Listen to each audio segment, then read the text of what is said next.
Écoute, alors ce groupe, c'est un groupe que nous avons créé il y a quelques semaines. Nous étions une poignée. Aujourd'hui, nous sommes près de 150.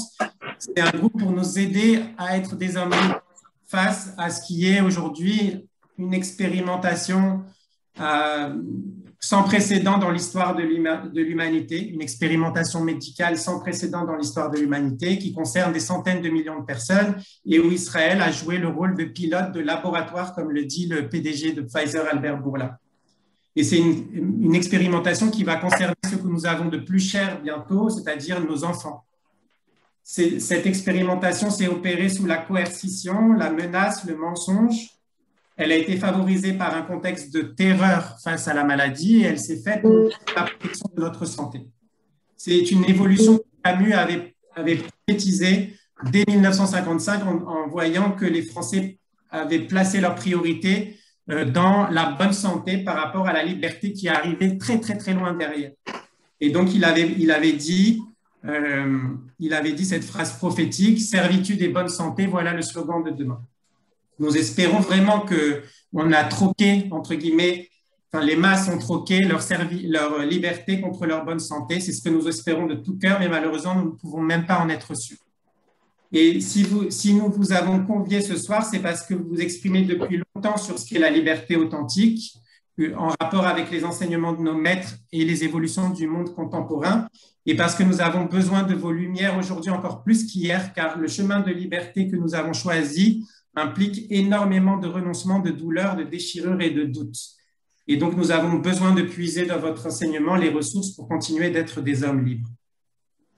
Donc, je vous laisse la parole maintenant, Rav. Merci encore d'être parmi nous ce soir. Voilà, mes amis, d'abord, merci beaucoup pour cette invitation. Merci beaucoup à Steve pour son introduction. Je demande juste à titre d'introduction de couper vos micros pour qu'il n'y ait pas trop de bruit pendant mon intervention. Je vais faire une intervention assez courte d'une demi-heure. Et bien évidemment, l'essentiel de notre réunion ce soir seront vos questions que vous pourrez poser dans tous les domaines qui vous sont chers. Alors, je vais commencer mon intervention, bien sûr, comme je le fais toujours, bien que je m'efforce dans tous mes cours de ramener les choses dans la réalité et dans le contexte dans lequel nous vivons. La source est toujours, bien sûr, une source thoraïque. Et j'ai des enseignements, je pense, très, très, très importants à vous transmettre aujourd'hui. Et je vais commencer. Vous savez que nos maîtres disent « En lecha ben chorin ela mishe osek batora » n'est un homme libre que celui qui, traduction mot à mot, je ne rentre pas dans les détails, n'est un homme libre, un ben chorin, un homme libre, un homme libéré, que celui qui s'occupe de la Torah. Et un autre enseignement de nos maîtres qui disent Hachem oz le amoiten, en oz et la Torah, que Hachem a donné la puissance à son peuple et la puissance c'est la Torah.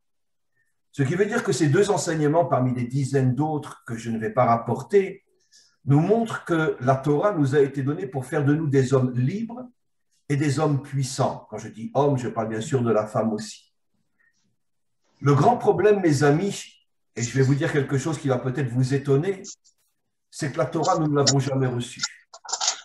Nous n'avons jamais reçu la Torah. Pourquoi?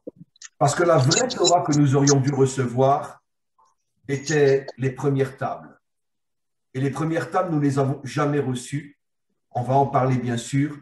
Elles ont été détruites avant même d'être données à Israël.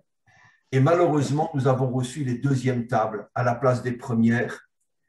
Et vous allez comprendre quelle est la différence fondamentale entre les premières tables et les deuxièmes, ce que j'appelle dans la plupart de mes cours, et surtout en hébreu.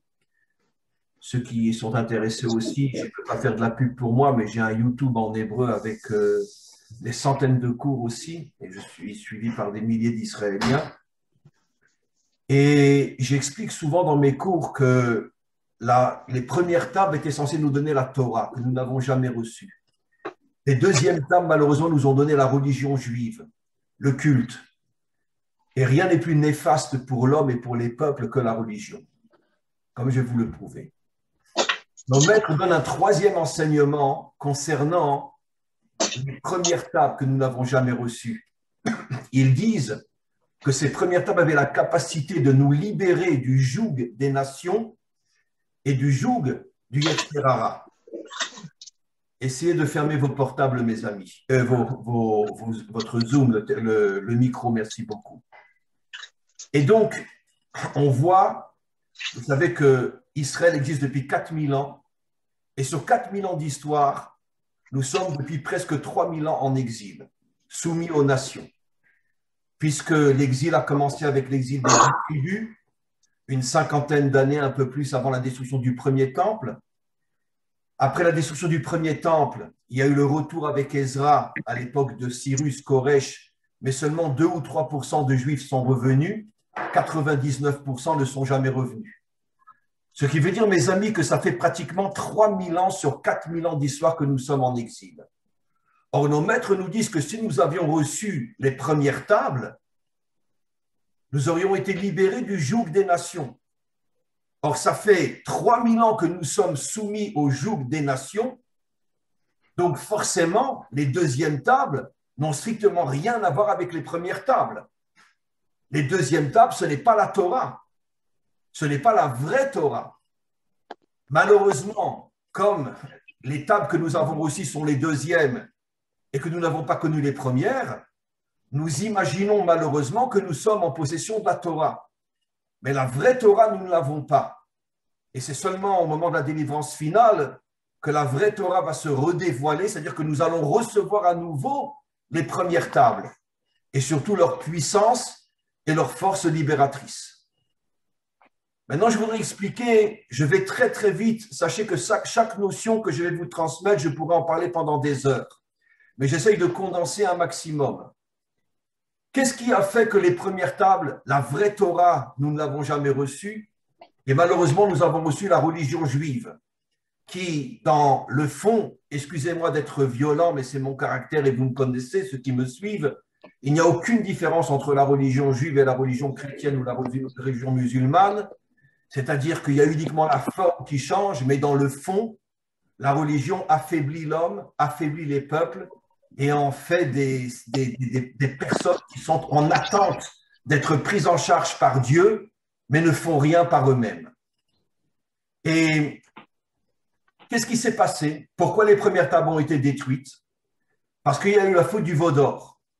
Je vais expliquer de manière très, très, très, très forte ce qu'a été la faute du veau d'or et que malheureusement, la grande majorité des enseignants ne transmettent pas le vrai message. Nachmanide, le Ramban, contrairement à ce que la majorité des Juifs croient, explique que la faute du veau d'or n'avait absolument rien à voir avec un acte d'idolâtrie. Vous pouvez voir le commentaire dans le Chumash, Ramban, avec un noun à la fin, pas Maïmonide, Nachmanide. Il dit que ce n'était pas une faute d'idolâtrie.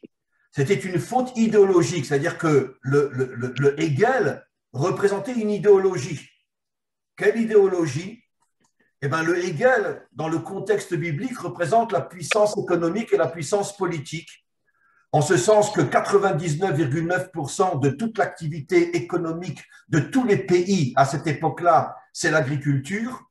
L'instrument fondamental de l'agriculture, c'est le shor, c'est le taureau, c'est la vache, etc. D'ailleurs, dans la Torah, on l'appelle le Hegel, mais le roi David lui-même, dans les psaumes, l'appelle le Shor. Et donc, de la même manière qu'aujourd'hui, si on nous demandait de dessiner quel est l'instrument de l'économie mondiale, on dessinerait un ordinateur. Dans le contexte biblique, l'instrument de l'économie, c'est le Hegel. Et regardez ce qui s'est passé. En vérité, ceux qui ont fait le Hegel, c'est le Erev Rav, mais ça c'est un sujet dont je ne veux pas parler aujourd'hui, sont allés trouver Aaron et lui ont demandé de participer et d'être lui-même d'une certaine manière l'acteur, celui qui a reçu tous les bijoux et qui a jeté les bijoux dans le four et de là est sorti le Hegel. Pourquoi avait-il besoin de Aaron? Parce que Aaron en vérité représente l'aspect culte de la Torah, c'est-à-dire, comme on le sait, la différence fondamentale entre Moshe et Aaron, c'est que Moshe est un guerrier, Moshe est un battant, Moshe a passé toute sa vie, a risqué sa vie pour aider son peuple. Aaron, lui, est un homme… Je ne suis pas en train de… Fermez vos micros, mes amis. Je ne suis pas en train de critiquer qu'à Dieu ne plaise, mais lui représente le Kohen, traduction en français le prêtre, c'est-à-dire donc lui, celui qui est vraiment complètement consacré au culte, ce que j'appelle moi la religion. D'ailleurs, Rachid dit explicitement que Hachem voulait détruire toute la famille et toute la lignée de Aaron après qu'il ait osé participer à la faute du veau d'or. Moshe a prié et a pu sauver sa famille, sauf 2 enfants, comme on le connaît, les 2 enfants qui sont morts, comme on le verra bientôt, dans la parasha de cette semaine d'ailleurs. Et donc, parasha de Shmini. Et donc, mais normalement, Hachem était tellement dégoûté par ce que Aaron avait fait qu'il voulait exterminer, dit Rashi, c'est pas de moi, toute la famille de Aaron, hommes, femmes, enfants, etc. Tout le monde devait y passer. Qu'est-ce qui s'est passé? Quel est le message? En vérité, comme je l'ai expliqué, le Hegel représente la puissance économique et politique et Aaron représente la religion. Ce qu'on explique en français, l'alliance entre le clergé et la noblesse. L'alliance entre finalement la religion et le pouvoir politique. Pourquoi eux qui voulaient un Hegel, donc qui représentait d'une certaine manière la puissance financière et politique, essayez d'éteindre vos micros, mes amis. Pourquoi ils ont... Je crois que vous pouvez aussi éteindre les micros de tout le monde. Il y a une fonction qui vous le permet. Pourquoi ils ont été trouvés à Aaron? Parce que comme je l'ai souvent enseigné, je vais vous le prouver encore par un autre exemple, en vérité, c'est le pouvoir politique et financier qui a inventé la religion afin de mettre les peuples dans une situation de passivité, que tout dépend de Dieu, on attend le Messie, on attend que Dieu nous aide, de manière à affaiblir les peuples. D'ailleurs, Marx le disait, c'est la seule phrase de Marx que j'ai acceptée dans ma vie parce qu'elle est bouleversante de vérité. La religion, c'est l'opium des peuples. Ça n'a rien à voir avec la Torah. La Torah n'est pas une religion. La Torah est une force qui nous permet de construire le monde et de nous débarrasser de tout le mal qu'il y a dans le monde. Mais la religion, c'est tout le contraire. On attend le Messie. On attend que Dieu nous sauve. On attend qu'il nous aide. Ça veut dire Dieu est le sauveur et moi, je suis celui qui demande son aide. Et donc, ici, on voit que la Torah nous révèle un schéma inimaginable. La puissance financière va trouver Aaron et lui dit, c'est toi qui vas faire le Hegel, ça veut dire que tu t'associes à nous, on a besoin d'une alliance entre le clergé et la noblesse, entre la dimension religieuse et la dimension politique, afin d'affaiblir le peuple. Quelle est l'origine, mes amis, de cette union entre la religion et le pouvoir politique? L'origine, elle est dans la Torah elle-même à l'époque de Moshe. Qui sont ceux qui ont voulu empêcher Moshe de délivrer Israël? Ils s'appelaient Dathan et Aviram. Regardez le message incroyable qui se cache derrière les noms. Dathan, la racine, c'est le mot dat, la religion. Aviram, mon père est puissant. Aviram, mon père est puissant. L'alliance entre la religion et le pouvoir politique. Dathan représente l'aspect religieux et Aviram représente la puissance financière et politique. Et pourquoi la Torah dit Dathan avant Aviram? Pour nous faire comprendre en vérité que le pouvoir politique se cache derrière les institutions religieuses pour affaiblir les peuples, pour en faire des gens passifs qui sont constamment en attente que Dieu les aide et ne font rien pour changer le monde. Donc tout a commencé avec Dathan et Aviram. Qui sont ceux qui ont dénoncé Moshe quand il a osé tuer un Égyptien qui frappait à mort un Juif? Ce ne sont pas les Égyptiens qui ont dénoncé Moshe. Ce sont précisément l'alliance qui dirigeait Israël à cette époque-là, parce que les Égyptiens avaient donné une forme, on pourrait dire, de pouvoir qui dirigeait Israël en tant qu'esclave, et c'était le pouvoir religieux Dathan avec le pouvoir politique Aviram, qui veut dire mon père est fort. Et donc, ce sont eux qui ont voulu finalement éliminer Moshe. De là, on comprend que finalement, les plus grands ennemis de la véritable dimension thoraïque, les plus grands ennemis de l'identité juive fondamentale, essentielle et véritable, les plus grands ennemis sont précisément les pouvoirs religieux et politiques dans chaque pays, y compris dans le nôtre. L'alliance qu'il y a, on le voit au niveau de la Knesset, entre les miflagotes religieuses, etc., qui soi-disant créent une belle vitrine, qu'ils veulent s'assurer que le monde de la Torah continue à fonctionner, mais en vérité, ce n'est qu'une belle vitrine et tout le problème, c'est uniquement de tenir le peuple et de l'empêcher de se libérer. Donc, on voit que finalement, nos maîtres nous disent que la faute du veau d'or nous accompagne dans toutes les générations jusqu'à la délivrance. Ça veut dire que cette union, cette alliance entre le pouvoir rabbinique chez nous et le pouvoir politique a toujours été la force qui a maintenu Israël en exil depuis 3000 ans. Et ça, ce sont les deuxièmes tables. Les deuxièmes tables n'ont rien à voir avec la Torah. Les deuxièmes tables sont une religion culte qui n'a strictement dans son essence aucune différence avec le christianisme. D'ailleurs, je m'excuse de vous dire que le christianisme est sorti de chez nous, le culte de l'homme est sorti de chez nous, et il n'y a pas eu que Jésus, il y en a eu quantité d'autres, Shabtai Tzvi, Franck et quantité d'autres. En vérité, les Juifs ont toujours produit, on pourrait dire, des cultes de l'homme, des nouvelles religions. On sait que Mahomet était entouré de conseillers juifs et c'est eux qui l'ont aidé à fonder la religion musulmane. Et quand après il leur a demandé de se convertir à l'islam, ils ont refusé, il les a tous assassinés. Vous pouvez vérifier, vous verrez que chaque mot est juste. Et donc, finalement, d'une certaine manière, les Juifs sont à l'origine de l'islam, les Juifs sont avant ça à l'origine du christianisme, et jusqu'à aujourd'hui, regardez comment se comporte plus ou moins le monde religieux, avec toutes les nuances qu'il faut apporter. Ça veut dire qu'on a des mouvements, il y a un rabbi, il y a un rav, et tout le monde suit comme un mouton. Attention, ne me comprenez pas mal, je ne dis pas qu'il ne faut pas respecter un maître authentique, mais pourquoi devenir absolument son mouton ? Le maître a dit, comme on le voit dans tous les mouvements chassidiques aujourd'hui, comme on le voit même dans le monde litaï et dans le monde d'Atiléumi aussi, les rabbanim ont dit, on les suit. D'ailleurs, les premiers rabbanim qui ont dit qu'il fallait se vacciner en Israël étaient les rabbanim du monde d'Atiléumi. C'était les premiers. Le Rav Eliaou de Tzfat, le Rav Aviner et d'autres, etc. Ce sont les premiers qui ont dit qu'il fallait se vacciner. Bien avant les chassidim et bien avant les haridim. Et tout le monde les a suivis. Pourquoi ?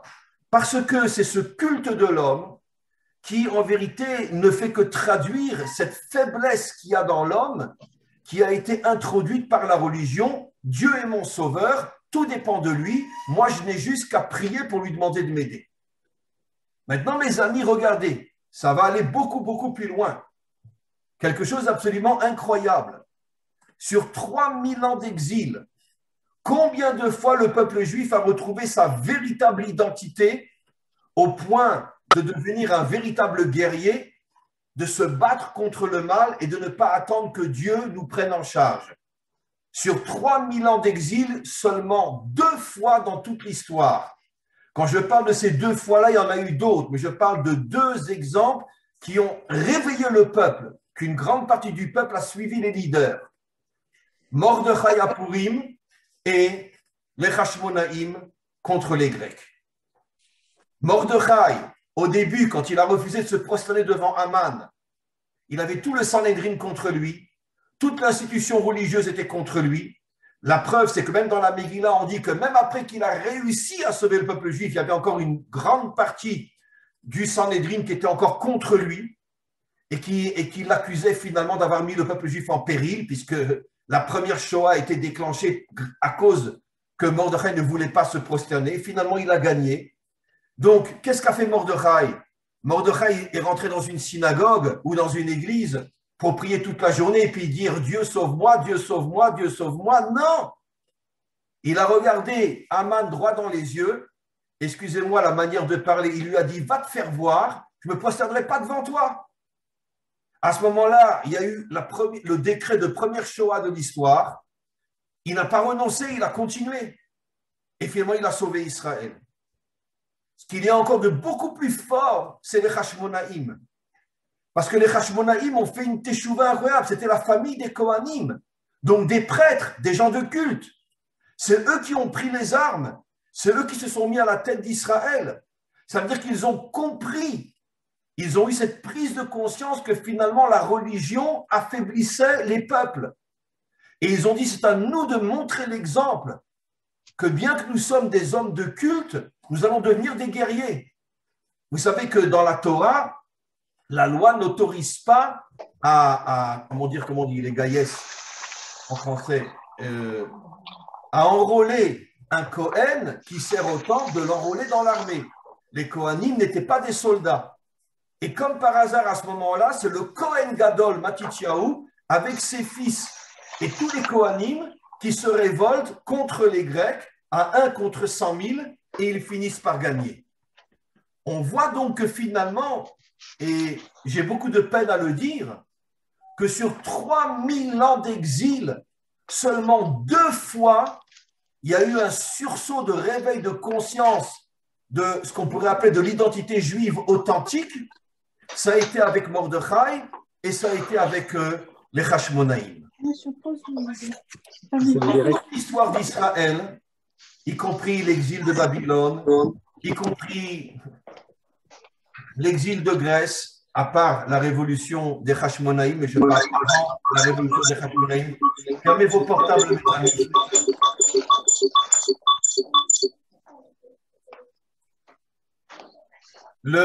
Avant la révolution des Hashmonaïm, comme je viens d'expliquer, on sait qu'il y avait eu une assimilation inimaginable des Juifs qu'on appelait les hellénistes, qui se sont complètement assimilés au mode et à l'idéologie, comment dirais-je, grecque. Ça avait commencé déjà en Babylone.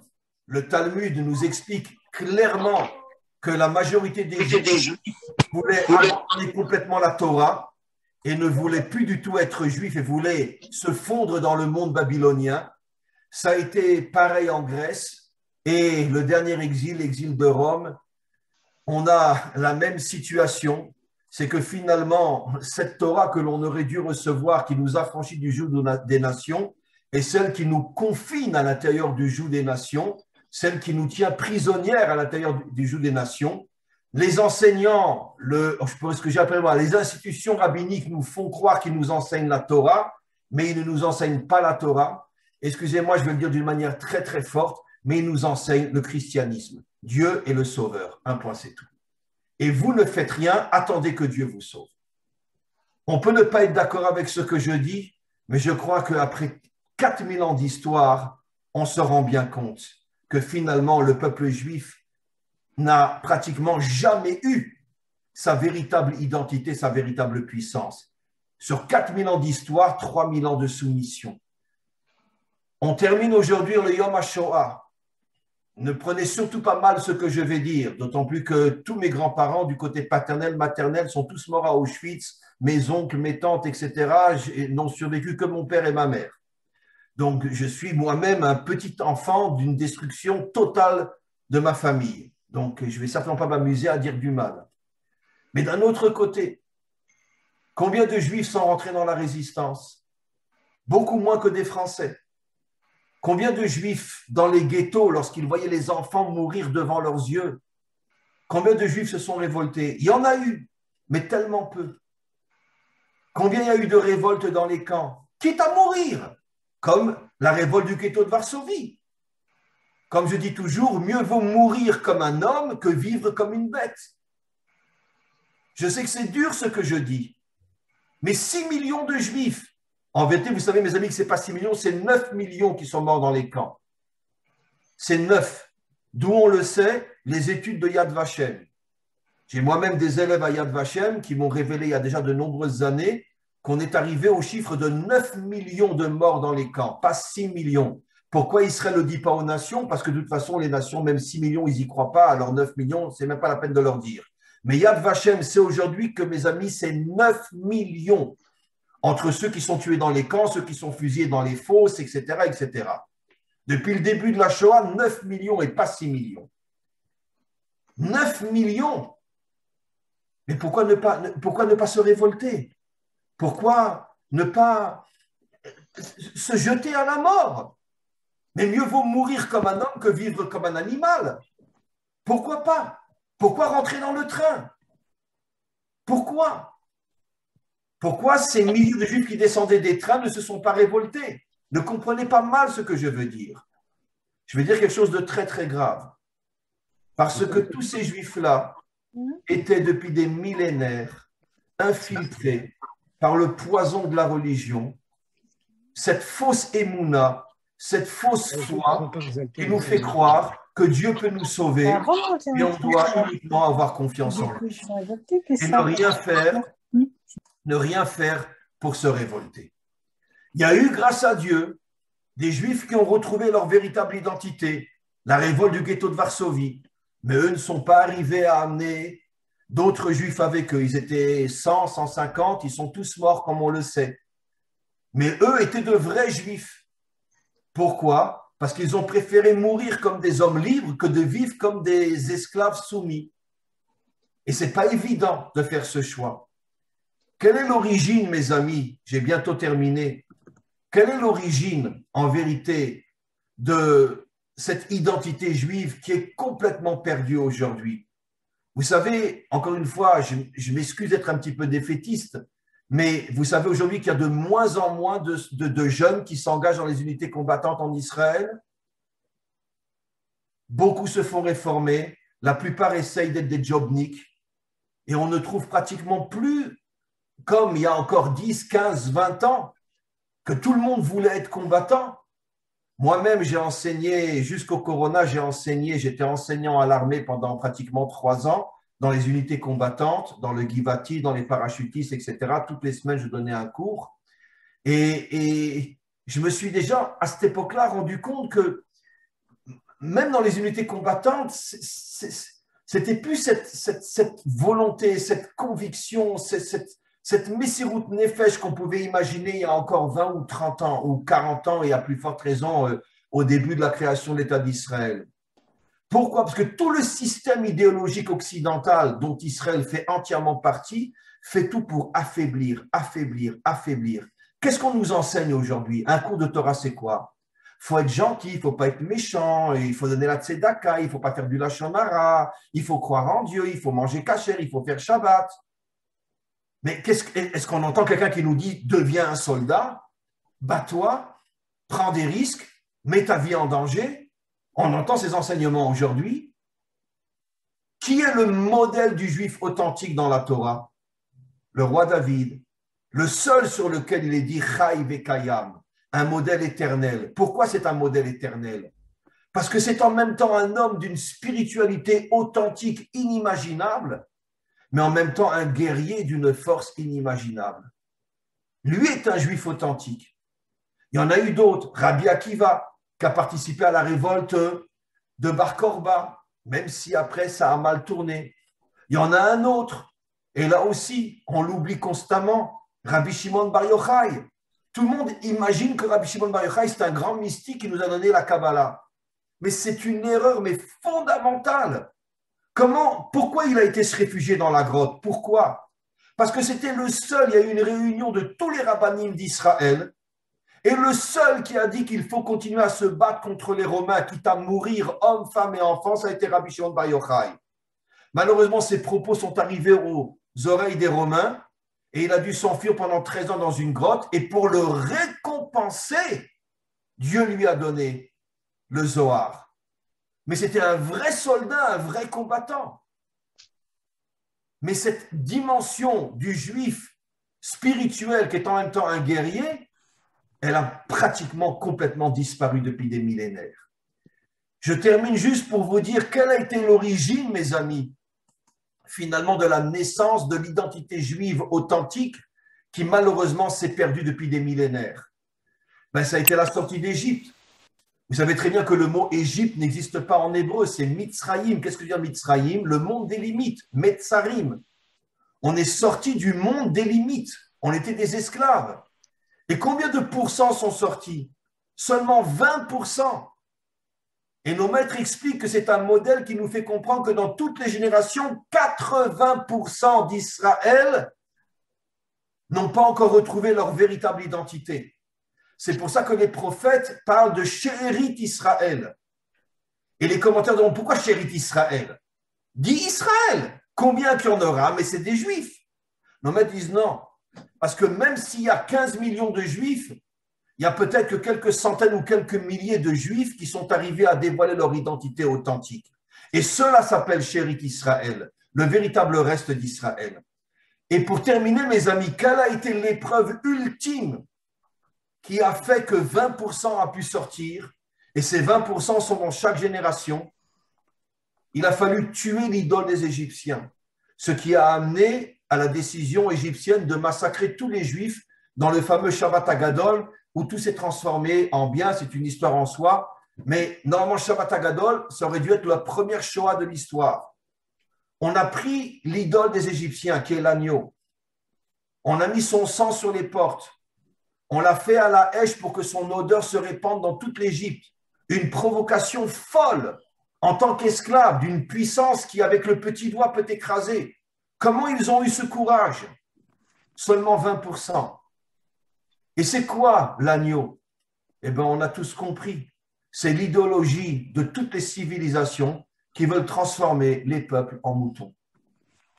Et mes amis, aujourd'hui, plus que jamais, nos maîtres nous disent dans le Zohar et dans d'autres endroits que juste avant la délivrance finale, toute l'idéologie de Nimrod, qui était le premier grand dictateur de l'histoire, reviendra juste avant la délivrance finale et les nations feront tout pour transformer les peuples en esclaves, dépendant du système, pas forcément esclaves comme en Égypte avec des coups de fouet, mais esclaves dans le sens que, on vit sans se poser de questions, de manière à pouvoir écraser les peuples et avoir la puissance.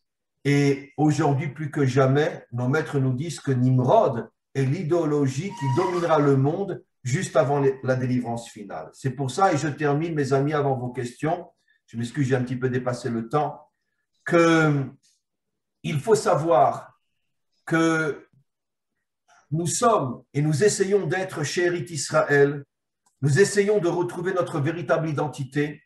L'identité juive authentique n'est pas une identité religieuse, mais une identité guerrière qui arrive à unir la puissance spirituelle avec la puissance matérielle, la puissance de l'âme avec la puissance du corps. Et quand nous retrouvons cette véritable identité, nous arriverons à faire cette révolution qui va devenir la matrice qui va permettre au Mashiach de se dévoiler. Et avec lui, tous ensemble, nous pourrons enfin détruire tout le mal qu'il y a dans ce monde, toute la dictature qu'il y a dans ce monde, et nous pourrons redonner, pas seulement à Israël, mais à l'humanité tout entière, son identité véritable et sa liberté véritable. Voilà, mes amis. Merci beaucoup, Rav.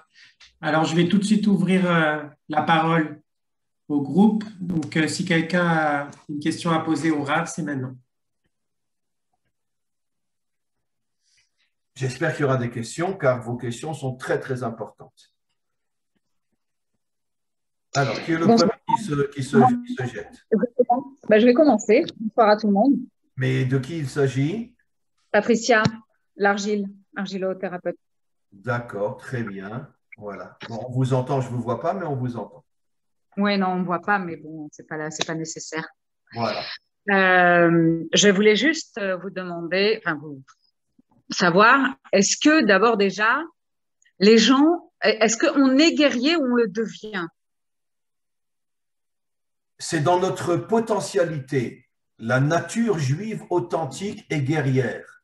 Le problème, c'est qu'encore une fois, comme je l'ai expliqué, sur 4000 ans d'histoire, 3000 ans d'exil, ont malheureusement façonné notre identité d'une manière extrêmement faible et lâche. Je vais donner un exemple très simple. Alors, vous allez me répondre, oui, mais on a quand même eu des guerres en Israël, etc., etc. Oui, mais c'est vrai, mais ça n'a pas duré longtemps.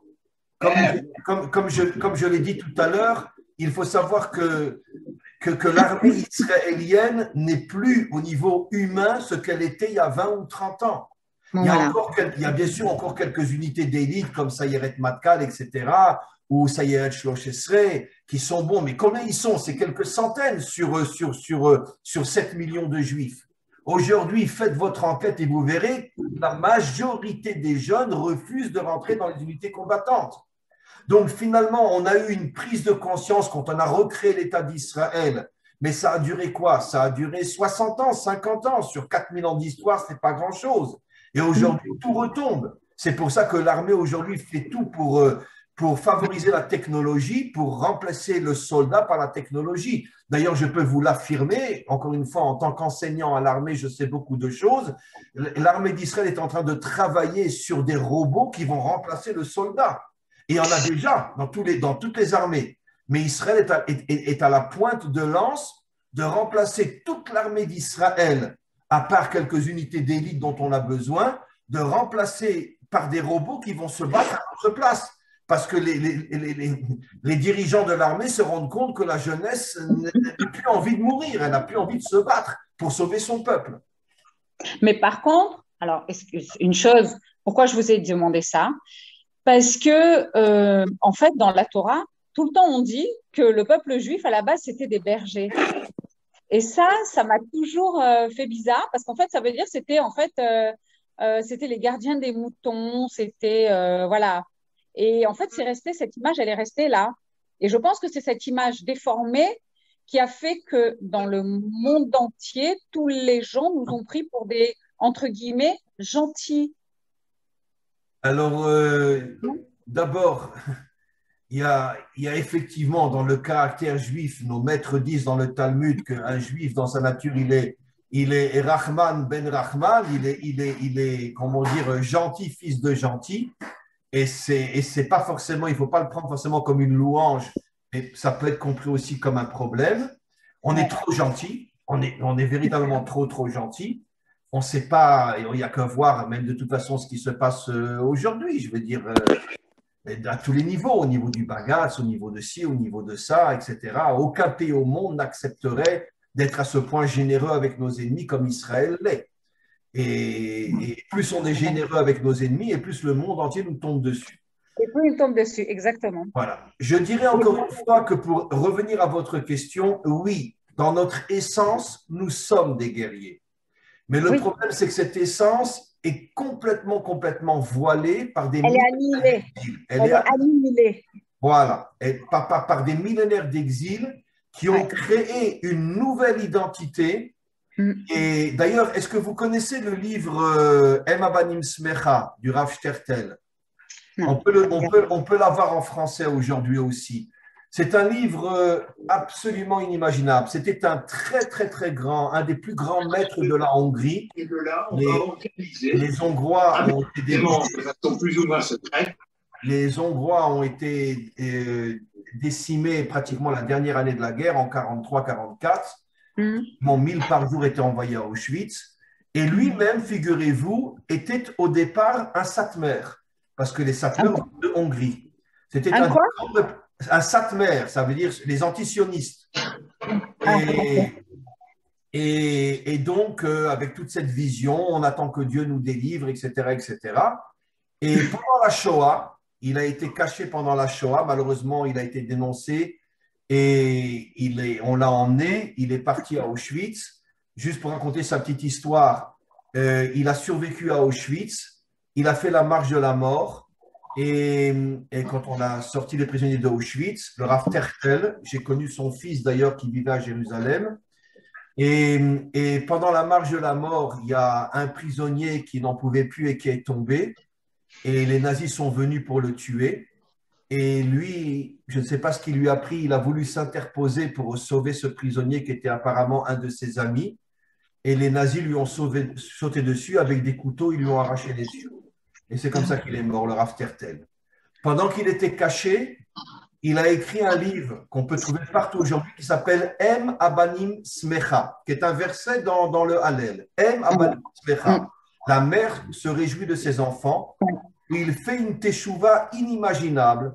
Et en gros, le message qu'il transmet en tant que l'un des plus grands raves de la Hongrie et en plus du mouvement Satmer complètement antisioniste, il fait une teshuva inimaginable et il explique justement, entre autres, des notions que j'ai révélées dans ce cours, comme quoi finalement Israël avait complètement perdu son identité, lui-même l'avait complètement perdu. Il a malheureusement fallu la Shoah pour que des gens comme lui arrivent à se réveiller et comprendre que la Shoah était malheureusement le résultat de cette faiblesse des Juifs qui ne se battent jamais contre leurs ennemis et qui font que les Allemands ont compris que les Juifs, on pourrait les massacrer en quelques années sans qu'ils n'ouvrent la bouche. Et malheureusement, c'est ce qui s'est passé.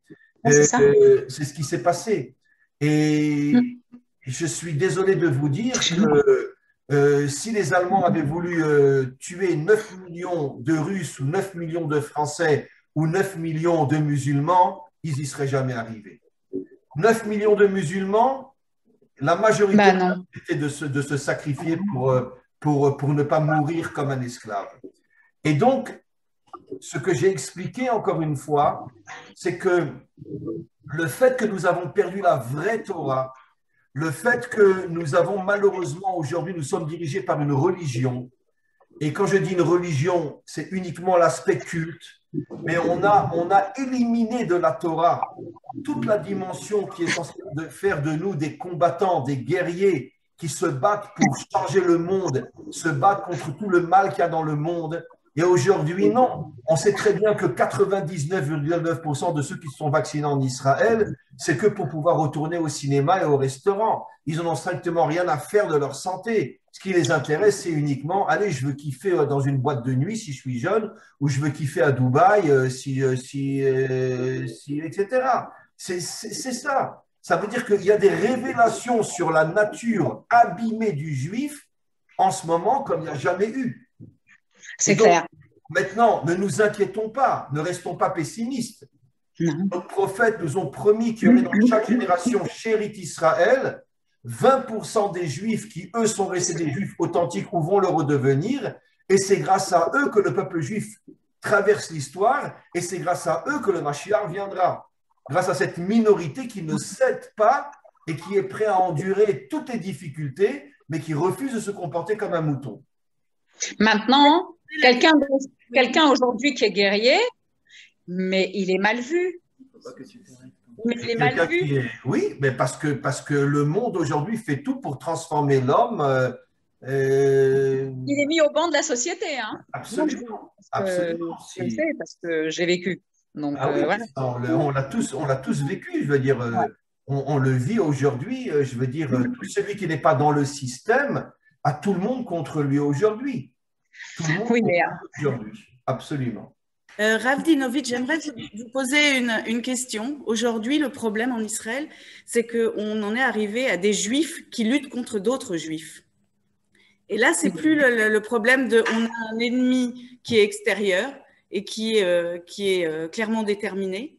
Ici, c'est interne à Israël entre juifs, entre vaccinés, non vaccinés, entre j'accepte de me conformer à ce qu'on me demande de faire, et ceux qui veulent garder leur liberté. Alors, comment est-ce que vous voyez les choses? Écoutez, d'abord, une petite remarque. Dans toute l'histoire d'Israël, tous les rabbinim authentiques ont toujours été poursuivis par l'établissement et presque des fois à vouloir même les tuer. Prenons l'exemple biblique, tanachique, 90% des prophètes ont été assassinés. Donc, à cette époque-là, on ne faisait pas de cadeaux. Prenons des grands maîtres comme le Hari Akadosh, qui a failli être excommunié par, d'ailleurs, un de ses oncles, qui s'appelait lui aussi Louria, qui vivait en Ukraine. Et le Harizal a envoyé son élève Rabbi Chaim pour lui expliquer qu'il se trompait complètement. Mais comme il dévoilait des choses de Kabbalah, etc., il a failli être excommunié. Mais en hébreu, Cherem. Rabbi Nachman de Breslev, son élève Rabbi Nathan, un jour, il était en train de se tremper dans le mikvé, sont venus des chassidim avec le streimel et des grandes péotes, lui ont mis le pied sur la tête pour le noyer. Et au dernier moment, ils sont rentrés d'autres chassidés Breslev qui ont vu ce qui se passait et ils se sont enfuis. Ils voulaient l'assassiner.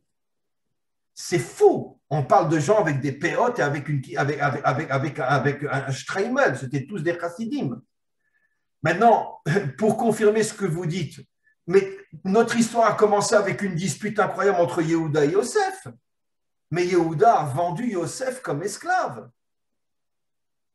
Ce qui veut dire que je vais vous répondre d'une certaine manière, mais croyez-moi que je pourrais passer des heures à vous répondre. Donc, d'une manière très superficielle, mais juste quand même. Israël expliquent nos maîtres, est le microcosme de toutes les nations. C'est pour ça que quand on est descendu en Égypte, on était 70 par rapport aux 70 nations. Ce qui veut dire que dans ce petit peuple se trouvent toutes les mentalités, toutes les tendances, tous les caractères de l'humanité tout entière, coréenne, chinoise, japonaise, russe, irakienne, syrienne, iranienne, j'en oublie. Les 70 peuples sont représentés dans le peuple juif. On est le microcosme de l'humanité tout entière. Vous comprenez pourquoi il y a tellement de disputes entre nous? Parce que de la même manière qu'il y a des guerres entre les peuples, chez nous, à un niveau tellement condensé, c'est une explosion constamment. Donnons un dernier exemple pour votre question. Vous comprenez que jusqu'à aujourd'hui, le système politique en Israël permet d'arriver à 40, 50, 60 partis, alors qu'aux États-Unis, avec presque 400 millions de personnes, il n'y a que 2 partis. En France, il n'y a que 2, 3 partis. Dans tous les pays du monde, c'est 3, 4 partis maximum. En Israël, on arrive à une situation de 20 ou 30 partis. Et comment c'est possible? Parce qu'il semblerait que, bien que c'est une erreur politique inimaginable, là, on est reparti pour de 5e élections, des 6e et des 7e, c'est sûr et certain, parce que même si Bibi arrive à former un gouvernement, ils se haïssent tellement entre eux que ça ne tiendra pas. Et ce que je veux dire par là, c'est que je pense que dans le subconscient du juif, on a conscience qu'il y a tellement de tendances en nous qu'on veut donner d'une certaine manière la possibilité à chaque tendance de s'exprimer. Ce n'est pas viable sur le plan politique, puisque ça fait maintenant des années qu'on n'a plus véritablement une politique stable en Israël. Mais d'un autre côté, le côté positif, si j'ose dire, il semblerait que la conscience juive, le subconscient juif, comprend que Israël représente en vérité tellement d'avis différents qu'il faut laisser chacun s'exprimer. Voilà. Donc, encore une fois, pour répondre à votre question, la lutte qui a commencé avec Yosef et Yehuda et dont l'apothéose, c'est le schisme entre Jéroboam et Rechavam, les 10 tribus et les 2 tribus, et toutes les marloquettes qu'il y a eu entre les Chassidim et les Mitnagdim, et entre les Ashkenazim et les Sfaradim, les Ashkenazim qui ont vendu les enfants des Éthiopiens et des Marocains, etc. On le sait très bien. Pourquoi? Bon, ce n'est pas des Juifs, c'est des moins que rien, ces gens-là. Et donc, voilà ce qui s'est passé. Il faut avoir le courage d'admettre qu'on a de graves problèmes à l'intérieur de notre peuple, qui a causé d'ailleurs tous les exils. Et pourquoi Hachem nous a choisis, nous? Alors, je vais le dire d'une manière qui est une blague, mais qui est une blague vraie. Il s'est dit, si je réussis avec les Juifs, je réussirai avec tout le monde. Et c'est vrai ce que je dis. Parce que quand on arrête de ces fantasmes qu'on nous enseigne, le peuple élu, le peuple de Dieu et toutes ces bêtises inimaginables, et qu'on ouvre les yeux et qu'on se rend compte réellement de ce qu'est vraiment le peuple juif, on se rend compte que finalement, si Dieu nous a choisis, nous, c'est parce que, comme l'a dit tout à l'heure Steve, on est le laboratoire expérimental de l'humanité tout entière. Et donc, si ça marche avec nous, après, ça sera très facile avec les autres. D'ailleurs, je vais vous citer un enseignement de Rabbi Nachman de Breslev qui dit la chose suivante. Quand le Mashiach viendra, avec les nations, il leur fera un petit miracle et il les met dans sa poche. Avec Israël, il faudra 2 miracles et il les met dans sa poche. Avec les Rabbanim, et il ne termine pas la phrase. Ça veut dire que Rabbi Nachman suggère que les plus grands ennemis du Mashiach seront précisément les institutions religieuses. Si vous me permettez de rebondir sur ce que vous venez de dire, parce que c'est quelque chose qui est extrêmement profond et qui rejoint une de mes réflexions. Et c'est le fait de dire, tout à l'heure, vous avez parlé du peuple juif qui ne se bat plus. Et j'ai dans l'esprit que le peuple juif ne se bat plus pour une simple et bonne raison, c'est qu'il est lui-même la victime d'une supercherie qui s'appelle le transhumanisme et qui est la volonté de créer, grosso modo, l'homme-dieu, de s'affranchir des lois de la nature.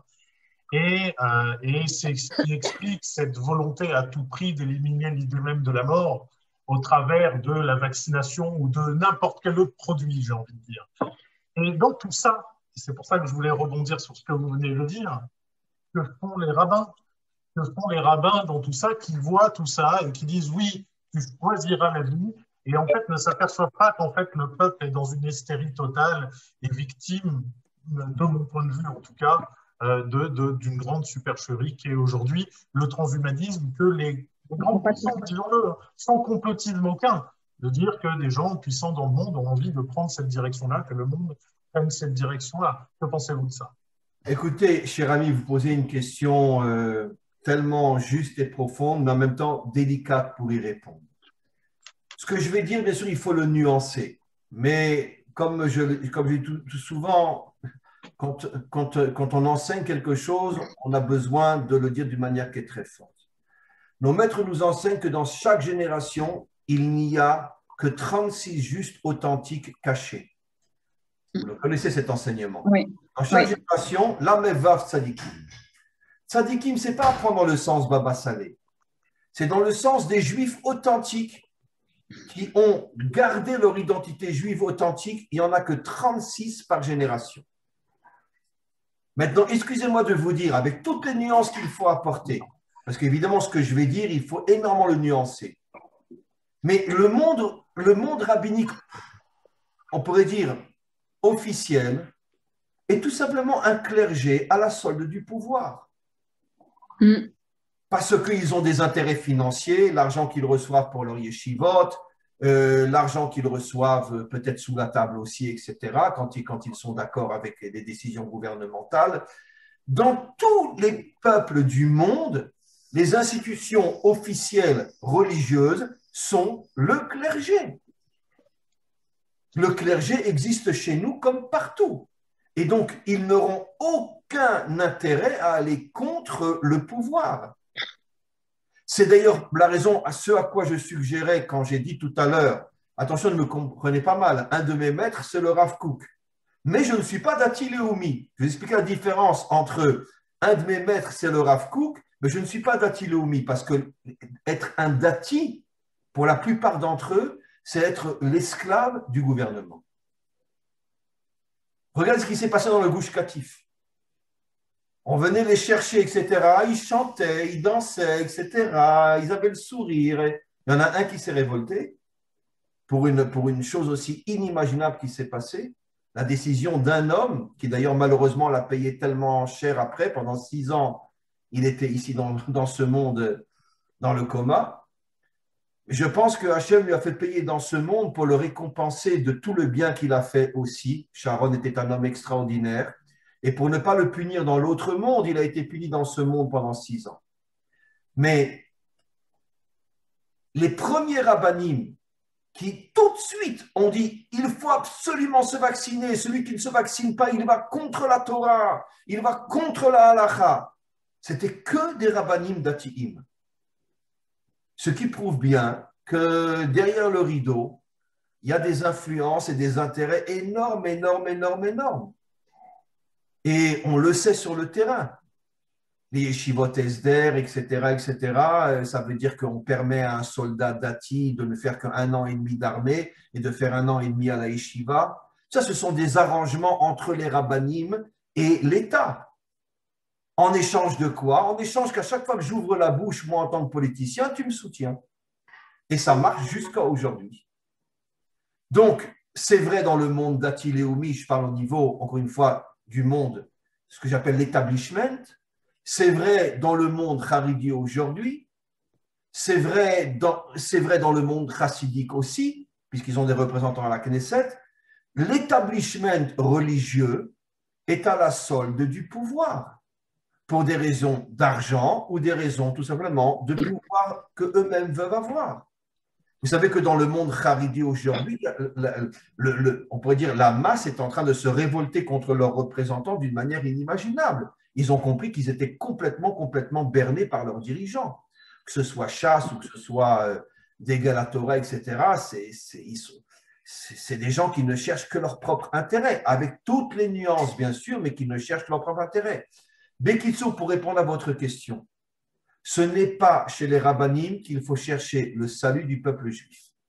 Bien sûr, il y a de grandes sadikim authentiques, comme le Rav Kanievski et d'autres, à qui on a fait dire qu'il était pour le vaccin, alors que le lendemain, il s'est rétracté, il a dit tout le contraire. Sa fille a émis une vidéo qui a circulé dans le monde entier comme quoi son père s'était fait influencer, on ne lui avait pas dit la vérité par, bon, je ne vais pas citer des noms, etc. Et c'est pour ça qu'il a cru dans le vaccin.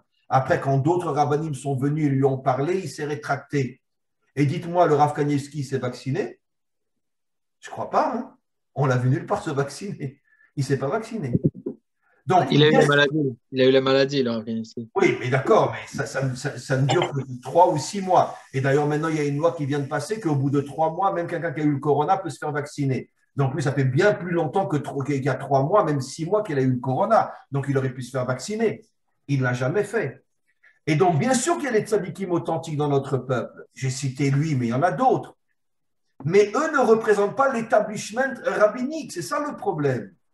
Ils ne représentent pas.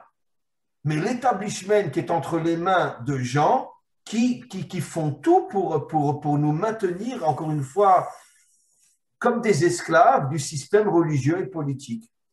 Et c'est pour ça que Rabbi Nachman disait, c'est dans un livre qui s'appelle Siyar Sarfei Kodesh, il disait que quand le Mashiach viendra, ses plus grands ennemis, ça sera l'établissement religieux.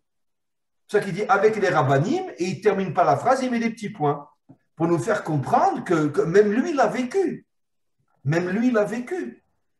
Et il n'est pas le seul à l'avoir vécu. Le Baal Shem Tov n'avait pas des milliers d'ennemis contre lui. À chaque fois qu'on a eu un maître authentique dans notre histoire, il a été terriblement critiqué par l'établissement. J'aurais une question. Donc, juste pour terminer, encore une fois, ce que je dis, il faut énormément le nuancer. Qu'à Dieu ne plaît, je ne dis pas chas v'shalom que tout le monde rabbinique est comme je l'explique, mais je dis dans son ensemble, le monde rabbinique ne peut en aucun cas apporter la délivrance du peuple juif. Et le premier qui a osé le dire, c'était Rabbi Nachman, il y a pratiquement 300 ans. Il a osé le dire. Voilà. Une autre question? Oui, s'il vous plaît. Elisheva, attends. Attends, je voudrais juste dire une chose. Elisheva, après tu. D'accord. Avant que je vous.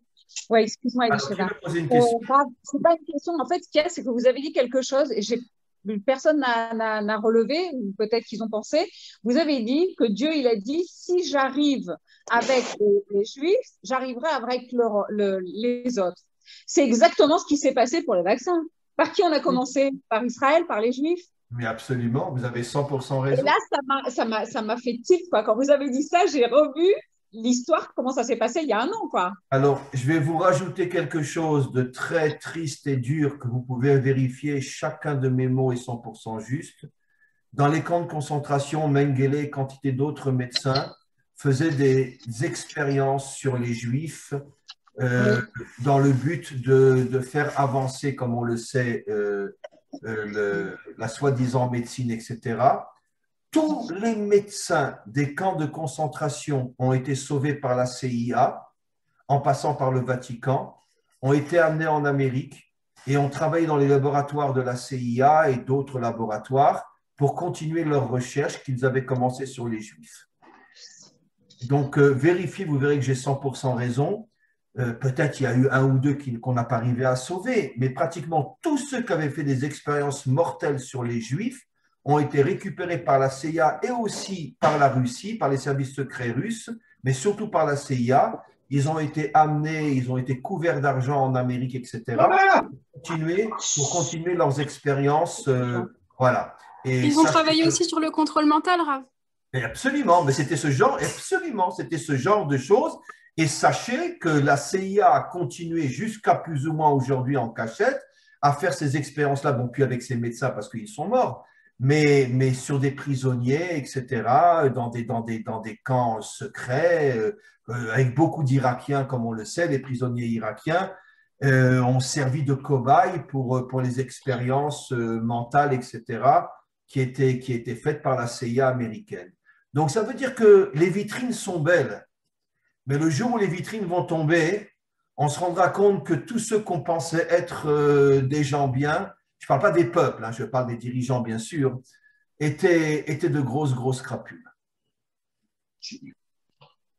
Oui, Elisheva.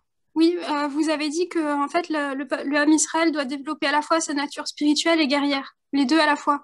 Mais Oui. aujourd'hui, malheureusement, dans la spiritualité, il y en a beaucoup qui pensent que le but, c'est le Olam Abba et pas le Olam Hazé.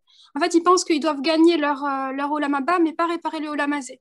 Et moi, j'ai pensé qu'en fait, il y a une chose qui pourrait aider à leur faire comprendre qu'ils ont tort et à faire le chibour, en quelque sorte, entre la nature guerrière et spirituelle.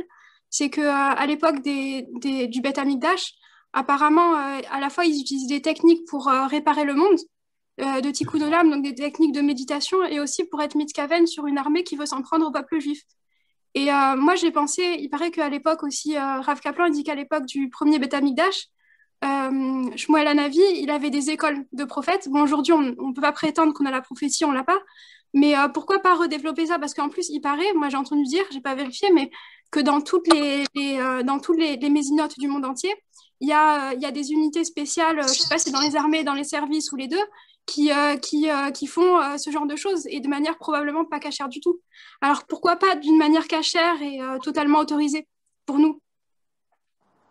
Écoutez, encore une fois, vous posez vous aussi une question qui est tellement profonde, délicate et qu'il faudrait tellement de temps pour y répondre.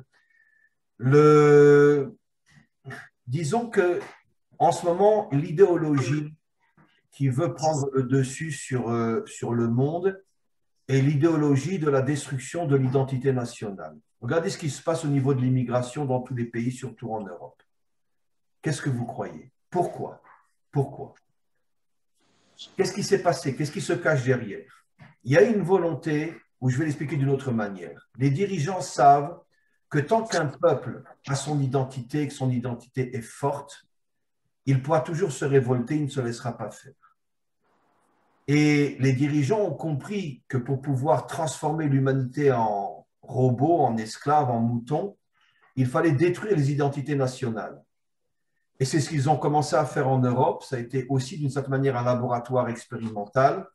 Ils ont amené des centaines de milliers, voire des millions dans toute l'Europe d'étrangers qui ne pouvaient en aucun cas, dans les premiers temps du moins, peut-être au bout de 4, 5, 6 générations, mais pas dans les premiers temps, devenir de vrais Français ou de vrais Belges ou de vrais Allemands. N'oublions pas qu'il y a 1 million de Syriens en Allemagne aujourd'hui, sans compter qu'il y a plus, il y a des millions de Turcs en Allemagne, etc. Et sans compter des Russes, et sans compter que bien sûr la ville où il y a le plus d'Israéliens aujourd'hui au monde, c'est bien sûr, c'est où? C'est à Berlin. En Europe, je parle. Hein. La ville où il y a le plus d'Israéliens au monde aujourd'hui, c'est à Berlin. Donc, bien sûr, et puis après, on fête encore la Shoah, bien évidemment. Donc, bon, c'est pas grave. On est un peuple de fous et peut-être qu'un jour, on sera guéri. Mais quoi qu'il en soit, la volonté est de détruire les identités nationales afin d'isoler les gens. Regardez ce qui se passe avec le confinement. Regardez, je peux vous l'affirmer et vous le savez sans doute aussi bien que moi, vers quel genre d'économie on se dirige maintenant dans les années à venir? L'idéologie de l'ordinateur. Les gens vont travailler devant un ordinateur, il n'y aura pratiquement plus de rassemblement humain, il n'y aura plus de vie sociale, il n'y aura plus de, je peux vous garantir, bon, je donne un chiffre, peut-être plus, peut-être moins, mais d'ici 20, 30 ans, il n'y a plus un magasin dans le monde occidental. Tout se commandera sur ordinateur, ça se fait déjà aujourd'hui, mais tout se fera sur ordinateur.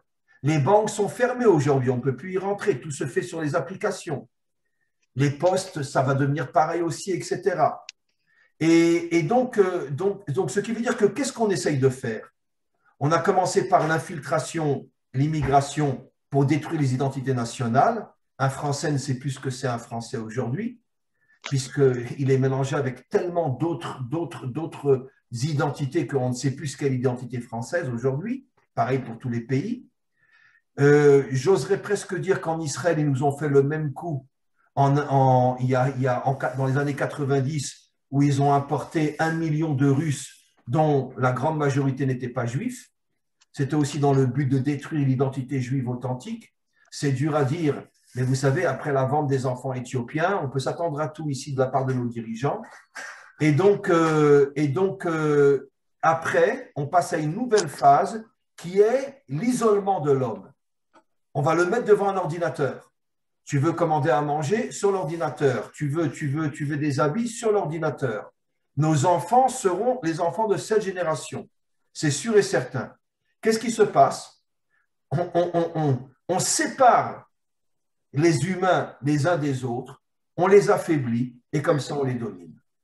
Une autre chose va se passer, je pense, encore dans notre génération, parce que tous les économistes en parlent, la disparition totale de l'argent, on n'aura plus que des cartes de crédit. Quel est le but de la carte de crédit? Tu me déranges, on coupe ta carte de crédit, tu n'as plus d'argent noir. Donc comme ça, tu te la fermes et tu suis le système. Tu n'es pas content? Pendant une semaine, tu n'as plus de carte de crédit. Tu me déranges vraiment? Tu n'as plus de carte de crédit et tu meurs de faim. Donc ça, c'est le but de la disparition de l'argent. On va encore le connaître, nous, dans notre génération, et on sera tous dépendants du système. Donc, c'est mondial. C'est mondial, bien sûr, c'est mondial. Comment ils font pour que ce soit mondial, quoi? C'est ça qui est incroyable. C'est comme la pandémie. Mais on sait tous aujourd'hui que le virus a été créé par les hommes. Et aujourd'hui, ils sont en train de faire des mutations dans les laboratoires pour des prochaines vagues de pandémie. Et il n'est pas sorti tout seul, ce virus-là. On sait très bien. Voilà, j'ai mis en route, là. Allô? Oui. Je vais voir ce qu'il dit. Oui, donc encore une fois, on est aujourd'hui dans une situation qui n'est pas facile du tout. Et ça confirme exactement les enseignements de nos maîtres qui nous ont expliqué que juste avant la délivrance finale, il y aura un essai à nouveau de Nimrod, de l'idéologie nimrodide, finalement de rassembler toute l'humanité autour d'un seul et unique projet, la tour de Babel. Ça veut dire, Babel veut dire la confusion. Ça veut dire de plonger l'humanité tout entière dans une confusion. Plus personne ne sait qui il est et plus personne ne sait rien. Et finalement, on sera tellement tenu par l'établissement que 99% des hommes vont se plier complètement pour avoir encore de quoi manger. Et donc, encore une fois, maintenant, ça c'est vu côté homme. Vu côté maintenant Emouna, c'est sûr que ce projet n'aboutira pas. C'est sûr que malgré tout, on va passer par des temps très, très difficiles et nous ne sommes qu'au commencement. Tout ce qu'on vit en ce moment en Israël, le retour au restaurant, machin, etc., c'était uniquement avant les élections et vous devinez tous pourquoi. Et les choses, à mon avis, ne vont pas durer aussi facilement qu'elles le sont encore aujourd'hui, surtout quand les virus qu'ils sont en train de créer au niveau des mutations vont être répandus dans le monde. Donc, de toute façon, ils vont être obligés de tout refermer, etc. Ouais. Et le but est d'arriver à détruire, encore une fois, l'identité nationale, l'identité même individuelle et de nous mettre au service du système. C'est ce qu'ils veulent, c'est le système nimrodien. Voilà. S'il vous plaît, est-ce que je pourrais poser une question? J'avais aussi une question. Alors, qui parle là maintenant? Alors moi, je vais poser ma question, c'est Jennifer. Je voulais savoir, selon vous, on va être dans un schéma où on aura un nouveau, on va dire, sauveur comme Mordechai à l'époque, ou alors ça va être plusieurs Mordechai qui vont chacun de leur côté avancer, parce que quelle que soit la religion, peu importe la religion, il y a quand même pas mal de gens qui sont dans la pleine conscience de ce qui se passe. Ah oui, bien évidemment. Et qui ont envie d'agir, mais j'ai l'impression que quel que soit le milieu, les gens ont peur d'agir parce qu'ils ne savent pas non plus comment agir. Alors, selon vous, est-ce qu'il y aura une personne qui va rassembler tous ces petits, ou est-ce que ça va être sur un modèle chacun de son côté ou chacun dans l'ombre? Non, alors là aussi, vous touchez une question tellement importante et la réponse est la suivante. D'abord, détruire l'idéologie, même chez nous, qui nous fait croire que va venir le Mashiach et avec un coup de baguette magique, il va tout arranger. Sheker, sheker, sheker, sheker. Le Zohar dit tout le contraire. Le Zohar dit que quand le Mashiach va se dévoiler, alors attachez-vous bien à votre siège pour ne pas tomber on pourrait dire, de stupeur. Les premiers qui vont se joindre à lui seront des justes de toutes les nations. Les premiers qui vont le combattre seront Pritzé Am Israël. Pritzé, les Proutzim, ça veut dire les mauvais à l'intérieur d'Israël, seront les premiers à se battre. C'est le Zohar. Hein. Je chercherai la référence, je l'enverrai peut-être à Steve. Le Zohar dit que quand il va se dévoiler, des millions d'hommes et de femmes de toutes les nations vont se réveiller et se joindre à lui. Ses premiers ennemis, Rabbi Nachman faisait allusion à ça, seront bien sûr l'établissement religieux et politique, malheureusement, ici en Israël. Et ce que je vais expliquer par là, comme le dit Maïmonide dans le Mishneh Torah, arrêtons de croire que le Mashiach va faire le travail tout seul. Sa force sera uniquement qu'il va arriver à rassembler les forces éparpillées dans le monde pour agir et se battre contre le mal. Ça sera, on pourra dire, un très très bon dirigeant d'armée. Mais ce n'est pas lui qui va faire le travail tout seul. Arrêtons cette vision tout à fait chrétienne des choses qu'un ange va descendre du ciel avec 2 baguettes magiques, il va sauver le monde. Arrêtons d'être des chrétiens, redevenons des juifs. Le Mashiach aura une armée de millions d'hommes et de femmes qui vont se battre à ses côtés pour pouvoir sauver le monde.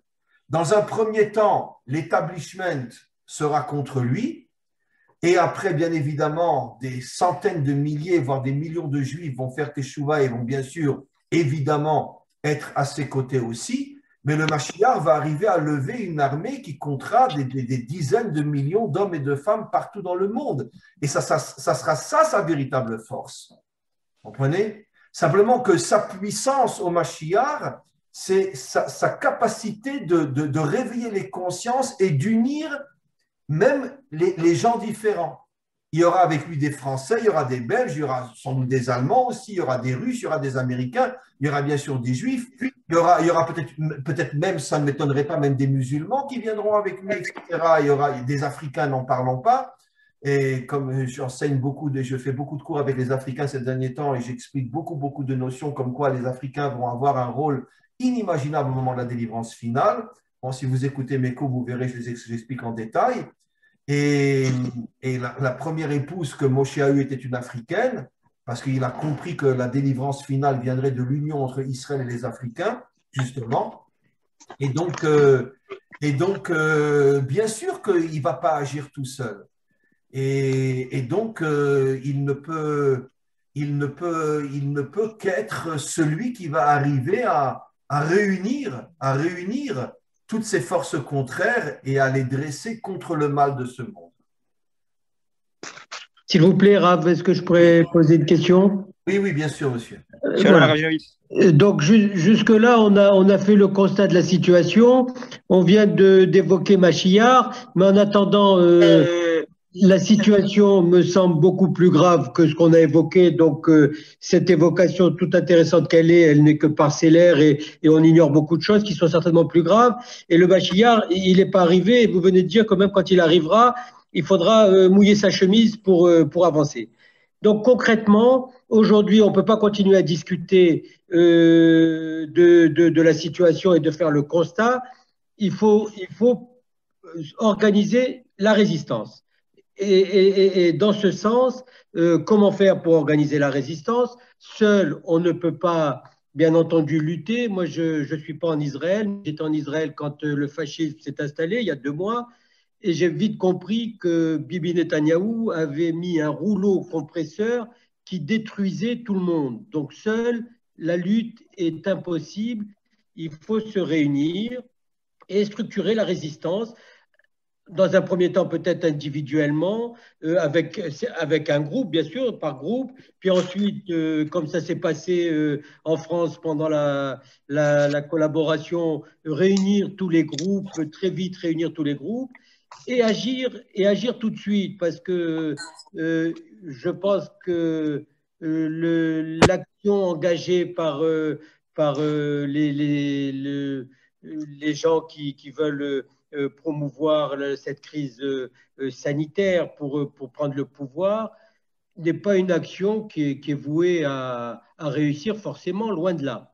Loin de là. Et je pense s'il vous plaît, la question, s'il vous plaît.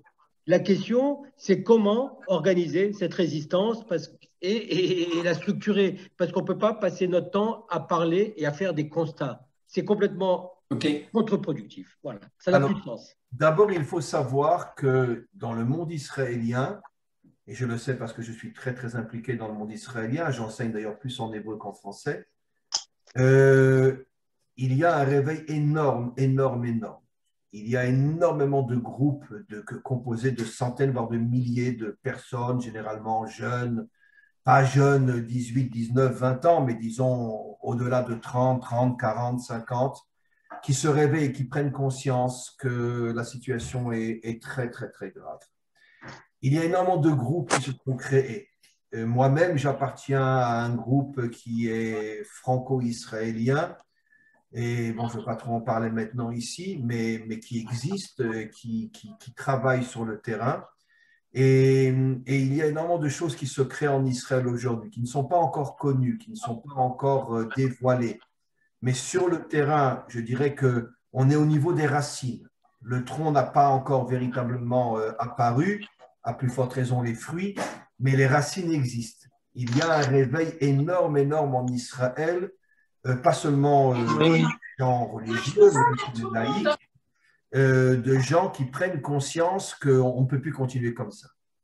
Alors maintenant, ce que moi je pense très sincèrement, c'est que, comme le disait tout à l'heure, je ne sais plus, je ne me rappelle plus, mais qui parlait d'un leader, je pense qu'une fois que toutes ces forces vont se mettre en place et qu'elles ne se connaissent pas forcément les unes les autres, mais il s'agit de vraiment de milliers de personnes en Israël qui se réveillent. Encore une fois, je vous dis, je suis impliqué, je sais de quoi je parle.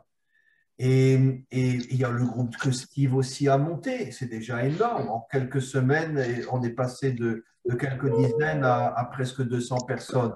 J'imagine que ce groupe-là, si Steve sait vraiment le prendre en main, va augmenter, augmenter, augmenter. Et je pense que c'est quelque chose de fondamental de continuer à augmenter ce groupe. La seule chose qui va nous manquer, c'est un leader, mais un vrai. C'est-à-dire un leader qui ne va pas reprendre toutes ces révoltes pour son profit personnel. Et c'est ça le plus dangereux parce que malheureusement, le pouvoir aveugle, mais un leader authentique dont tout le but sera de se sacrifier pour Israël et pour l'humanité tout entière. Comme Moshe. Quand Moshe est venu affronter Pharaon, il pensait qu'il allait prendre une balle dans la tête tout de suite.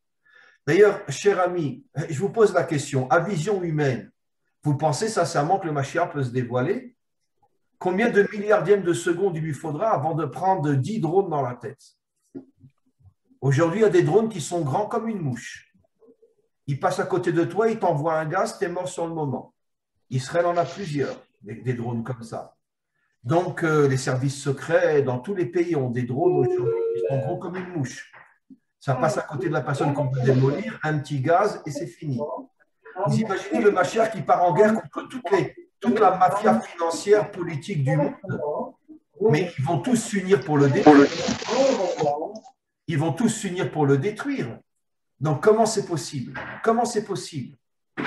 Donc, il faut qu'il sente qu'il est derrière lui, ce que je disais tout à l'heure à la personne, une véritable armée qui n'est pas encore structurée parce qu'elle n'a pas de leader.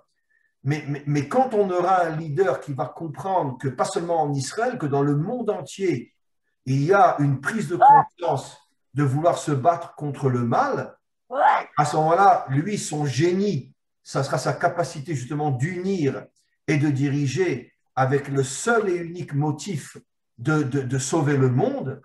Et donc, on a besoin de travailler sur deux plans à la fois. À la fois, donc, de plus en plus de groupes qui prennent conscience et qui veulent agir, mais on est tous convaincus que sans un véritable leader, ça sera absolument impossible. Mais je suis sûr et certain, je vais vous donner un exemple très simple, c'est l'exemple de l'accouchement. C'est la mère qui prépare la naissance de l'enfant. Ce qui veut dire que ce sont tous ces mouvements, dont entre autres celui de Steve, dont on fait partie, qui deviennent la matrice de ce leader que nous allons faire naître et qui après nous prendra avec lui pour sauver le monde. Comprenez? Et je pense que notre travail aujourd'hui, c'est de créer cette matrice. Et je suis convaincu, j'ai une émouna absolue, que quand il y aura suffisamment, quand toutes les matrices éparpillées un petit peu partout dans le monde vont prendre une ampleur plus importante, à ce moment-là, on arrivera à transformer le fœtus en naissance Et c'est ça la naissance du Mashiach. Pourquoi nos maîtres appellent la vue du Mashiach la naissance du Mashiach? Eh bien, c'est exactement ce que je vous explique pour faire comprendre qu'il faut un ventre avant ça. Et le ventre, c'est nous. Ce sont tous ceux qui prennent conscience de tout le mensonge de ce monde et qui veulent se révolter. Et c'est nous qui créons le ventre, qui créera ce leader qui amènera finalement le sauvetage de l'humanité tout entière. Donc, il faut continuer donc dans cette logique et dans cette optique, justement, d'amener de plus en plus de personnes à prendre conscience de la situation. Voilà. Rav, oui. C'est Daphné. Oui. En fait, j'ai l'impression, comme vous le disiez tout à l'heure, que parmi les goïms, le réveil est beaucoup plus fort et beaucoup plus présent et qu'il y a même des actions qui sont vraiment présentes, contrairement à Israël, ou alors peut-être, enfin, nous aussi on agit, hein, mais c'est pas de la même façon. Et peut-être que justement les actions qu'il va y avoir, qu'il y a déjà à l'heure actuelle à l'extérieur, ne serait-ce que par exemple QAnon, si vous en avez entendu parler, je pense, avec Trump, ce sont des actions concrètes qui tuent le mal dans sa profondeur. Donc, en fait, ces actions-là vont peut-être permettre à Israël de bouger aussi et de se réveiller. Et je pense que, pour confirmer ce que vous dites, je pense que c'est ça l'intention de Rabbi Shimon Bar Yochai lorsqu'il ose dire que les premiers qui vont se joindre au Mashiach seront des non-juifs. Je pense qu'il veut nous faire comprendre que finalement, il est vrai qu'il y a… C'est difficile à dire, mais parce que c'est… Je ne veux pas vexer notre peuple, mais il est vrai qu'on pourrait dire la tendance révolutionnaire est beaucoup plus sensible chez les nations que chez nous. Et c'est vrai.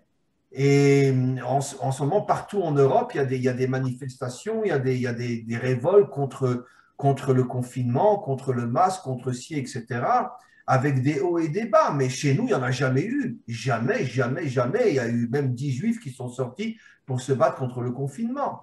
Jamais. Aujourd'hui, il est interdit d'entrer dans les restaurants, dans les hôtels. Vous avez vu même un juif qui se révolte, alors que ce sont des lois qui sont vraiment contre toutes les lois internationales. Mais ce ne sont pas des lois.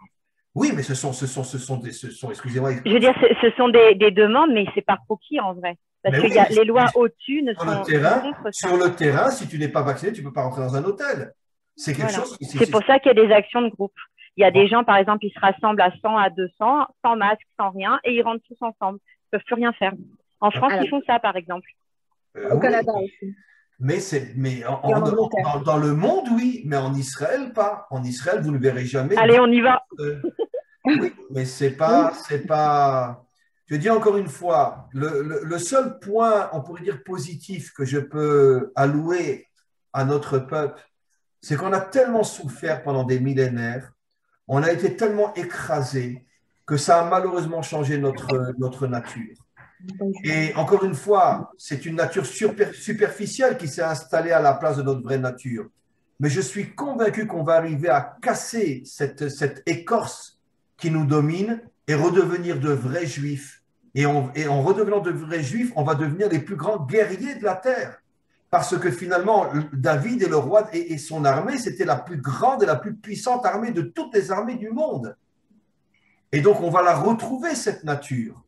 Mais il y a tout un ta'ali, il y a tout un processus jusqu'à ce qu'on arrive à casser cette écorce qui s'est installée en nous avec 3000 ans d'exil. N'oublions pas ce qu'on a passé, rien que les croisades. Quand les croisades ils ont traversé la France et les autres pays, dans chaque ville, ils rentraient tous les juifs dans les synagogues et ils les brûlaient vifs. Des millions de juifs ont été brûlés, peut-être autant pendant les croisades que pendant la Shoah. Et personne n'en parle. Et l'Inquisition, et les pogroms, et ci et ça. Donc je peux comprendre que le juif est fatigué, il est épuisé de toutes ces souffrances qu'il porte en lui. Mais encore une fois, il va se réveiller. Mais ça devrait être l'inverse. Parce qu'une fois, ça va un peu, quoi. Après, il y en a marre. Oui. Je pense que ça devrait être l'inverse. Enfin, moi, je serais plus à me comporter comme ça, plus que se laisser abattre et ne rien dire. C'est justement, moi, je pense que c'est un comportement inverse qu'il faudrait avoir. C'est pas il y en a marre. Vous avez 100% raison et je pense qu'on y arrivera à ce comportement inverse. On va y arriver. J'aimerais dire quelque chose. J'en suis persuadé qu'on va y arriver. Oui. Amen. J'ai l'impression que J'ai ce pas qu'il fini. faut changer maintenant, c'est la conscience de victime du peuple d'Israël, qui est tout le temps en attente de quelqu'un qui va l'aider, de Dieu qui va le sauver, d'être soumis à quelqu'un, d'attendre l'approbation des peuples, du monde. Et j'ai l'impression que ce qu'il faut casser, c'est ça. C'est ce besoin d'être guidé. Il n'y a pas de leader, il n'y aura pas de leader. C'est maintenant chacun qui doit se réveiller. Je ne sais pas comment ça va se passer dans la réalité concrète, mais il n'y aura pas de leader. Parce que s'il y a un leader, c'est le même système qui recommence et qui se reproduit et on n'en sort pas. Et ça ne va pas se passer comme ça. Ça ne peut pas se passer comme ça. C'est impossible. Je suis 100% d'accord avec vous. Je rajouterai juste malgré tout une nuance. On a eu de vrais leaders qui ne se sont jamais occupés d'eux-mêmes, sauf de leur peuple. Moshe, David. On en a eu très. Le principe même du leader, c'est de laisser tout le monde en attente de quelqu'un qui va décider. Et ça, c'est le problème du Ham Israël. Je suis d'accord. Quand on dit ça, on passe pour des apigorsimes. Hein. Je suis d'accord avec vous, encore une fois, que l'un des défauts les plus graves du peuple juif, c'est le culte de l'homme. C'est de la victimisation. Voilà. La C'est-à-dire qu'on s'en remet à un homme et on attend tout de lui. Et c'est un défaut très, très connu à l'intérieur de notre peuple dont il faut se sentir minable. D'abord, quand vous vous sentez minable, alors vous attendez que quelqu'un vous dise « Ah, t'es bien, t'es sympa, t'es jolie ». Ça peut plus se passer comme ça. C'est un système qui a montré exactement là où il nous emmène. Là où on est maintenant, c'est venu de là. Je partage à 100% votre point de vue et encore une fois, je pense que l'une des premières étapes de la libération de l'identité juive authentique et complètement voilée jusqu'à aujourd'hui, c'est de se prendre en main, comme vous le dites, d'arrêter constamment de faire confiance à quelqu'un d'autre qu'on pense plus fort, plus grand, etc. Et qu'on arrête ce que moi j'appelle encore une fois ce culte de l'homme. En même temps, un leader qui laisse sa population, si vous me permettez, dans un état, je dirais, d'attente, de soumission, etc. J'ai fait beaucoup de management, c'est un mauvais leader. Un bon leader, on n'a pas besoin de ça, justement, c'est ce que j'ai. Un leader, c'est un gourou. Absolument. Et dans le monde religieux, il n'y a que des gourous, et dans le monde politique, il n'y a que des dictateurs. Alors maintenant, la seule façon de ne plus être soumis à un leader, c'est quoi? C'est de prendre nos responsabilités et d'être chacun avec nos forces. On ne peut plus être à la merci des autres. On n'a plus le droit, on n'a plus le choix. Oui, je suis d'accord, mais il faut aussi refuser le système. C'est-à-dire que, par exemple… La seule façon, c'est de prendre nos responsabilités, d'utiliser nos forces, de savoir d'abord qu'on les a. Oui, je suis d'accord. Mais une des façons d'agir, c'est de ne pas rentrer dans le système. C'est-à-dire que ne pas accepter systématiquement tout ce qu'on nous impose, c'est tout. On dit non, on ne veut pas. Là, par exemple, aujourd'hui, j'ai reçu encore une lettre de non, on ne veut pas, ça veut dire on le dit encore à quelqu'un. On doit le savoir, on doit le penser. On n'a rien à dire à personne. On n'a aucun compte à rendre à personne. J'aimerais éviter les échanges entre personnes du public et qu'on en revienne toujours au Rav, aux questions au Rav. Alors, le Rav. Justement, moi, j'en aurais une de questions. J'ai répondu que je partageais tout à fait l'idée de Mina. Et encore une fois, malgré tout, je dis que, comme dans une armée, même dans Sayeret Matkal, ce sont tous des héros inimaginables, mais ils ont malgré tout besoin d'un leader. Mais si vous voulez, bon, peut-être que le mot leader n'est pas juste.